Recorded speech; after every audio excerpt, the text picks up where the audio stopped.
Creepers.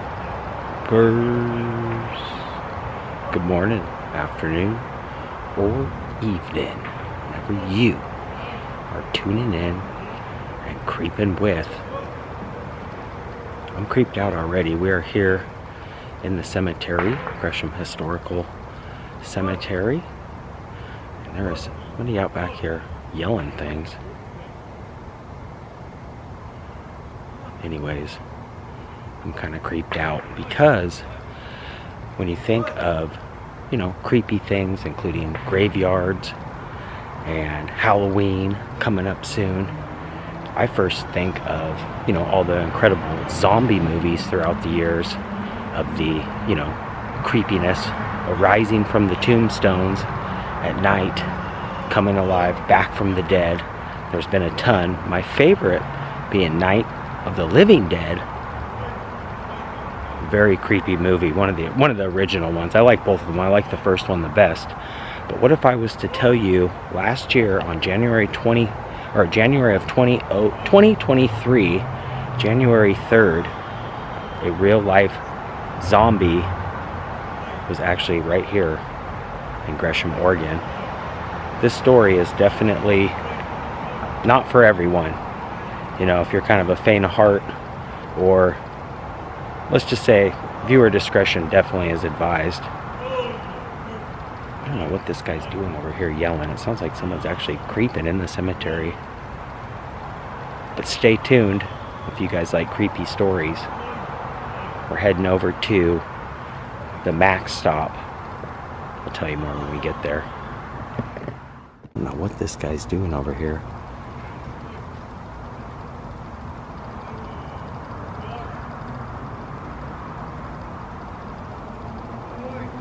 But I'm out of here.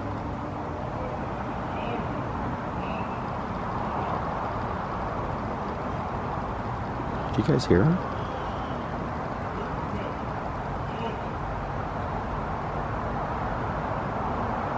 Weird. Alright, we're heading over to the Cleveland Max stop, where a real life zombie attack occurred. Again, not for the faint of heart. Viewer discretion is definitely advised on this one. Kind of not the usual creep that we normally do. A little different. These loud noises are getting closer though. I'm out of here. Alright, I got my light turned on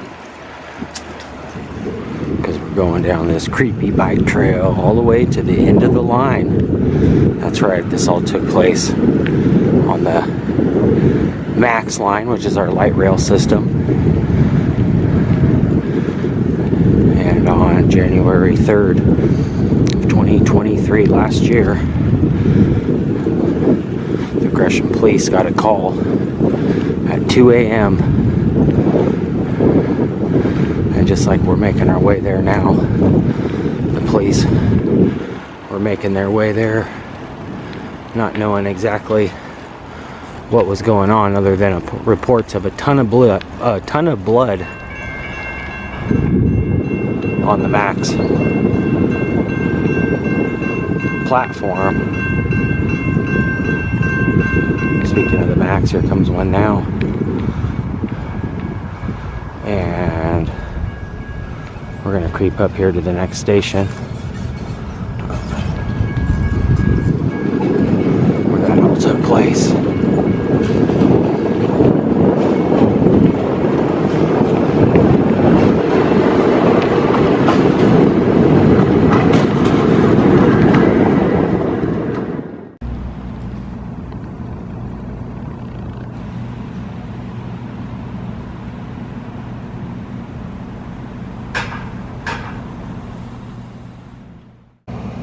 Cleveland Max stop, where this all happened.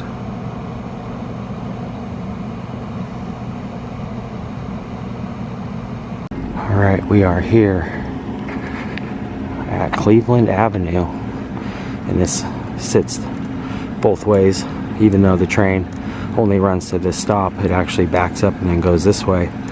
But on that night, well, that morning, 2 a.m., the Gresham Police got a call that there was a man being eaten alive. So here's the platform, and I believe that picture that I found, it basically happened like right here, because the police had it all taped off. And in that picture, I think I remember seeing track 1 and 2 maybe on the opposite side, but I did remember seeing the Cleveland Avenue picture. So pretty scary to think that that happened. And so basically how the story goes is 25-year-old guy by the name of Kyle Kramer, I guess he was an ex-athlete, ex-soccer player, turned to drugs and alcohol, and apparently was out here on the platform. And not other than reading the police report and some of the other stories that I was able to find, there was a gentleman here actually waiting for the train, or maybe he was homeless as well, who actually had some prior convictions for some pretty disgusting things. The 75-year-old man that was attacked, I actually found some pictures of him as well, was bleeding from the side of his head. And as they approached the platform, again, this is very gruesome, they realized that the man's ear was actually chewed off. And when they walked up and approached Mr. Kramer, or Kramer, I can't remember, can't know if I'm pronouncing his last name, but apparently he was chewing on, you know, the victim's face, and had basically most of his face had torn off his ear, and there was blood pretty much all over, you know, the crime scene. So when the cops called in the report, they were actually quoted as saying it looks like he chewed off half this man's face, and they were able to, you know, detain him and get the man medical help and stuff. But, you know, real life actual zombie attacks. And I'd been read and heard about this happening in other cities, and I was like, man, to have this happen in my hometown was, you know, all very, very tragic, regardless of where it happens or who it happens to. But I thought, man, how close to home. And when I also read the reports, you know, it said that he was under the influence of some kind of drugs. But I guess when the police reports came back, that they actually didn't find anything in his system, you know, when they tested him. So who knows? But apparently he told the police that he thought that man that he chewed his face and ear off was a robot. So to me, that sounds definitely like a drug-induced type thing. But yeah, that all happened pretty much right here at the Max platform. So pretty sad. And yeah, very, very scary and creepy to think that that happened, you know, right here. And hopefully that guy got the help that he needed. And from the reports that I read, it didn't look like he passed away or anything from the you know, injuries that he did endure. Probably pretty desolate that morning too, with folks, you know, 2 a.m. So it probably took a while for the help, you know, to get here and stuff. But apparently when they got to him, he was like basically halfway eaten. So pretty crazy to think that that all happened so close to this, you know, close to home, and all right here as well. But anyways, the security guards here have their hands cut out for them, and I'm just standing here filming. I'm not going to put you on video or anything, because I know you can't from what you're doing, but I appreciate you even just being here right now. And it's only like, what, 9 o'clock at night. But I could imagine being here at 2 a.m.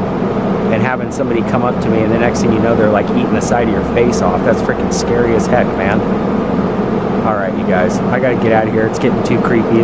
This is a weird story. This is totally not like the stories I'm used to doing. My channel's not like, doesn't really do these ones, but I have to. It's my hometown. Yep. All right, just making our way back to the creeper cave. But one of my nice creepers said you ought to stop by this creepy house on Roberts.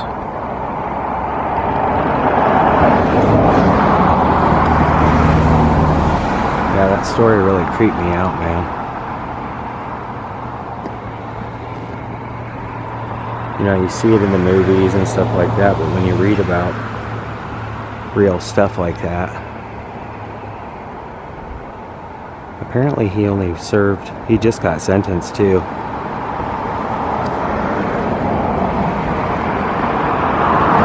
Three years is all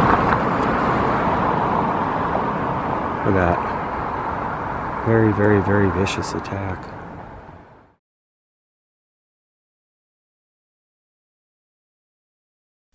that's going to do it for today. If you guys are new here, make sure you hit that red subscribe button. That'll dial you into being a creeper today. You can also ring that bell. That way when I creep, you guys will be the first to creep. And if you did enjoy this, give it a thumbs up. Till next time, creeper out for now. Peace.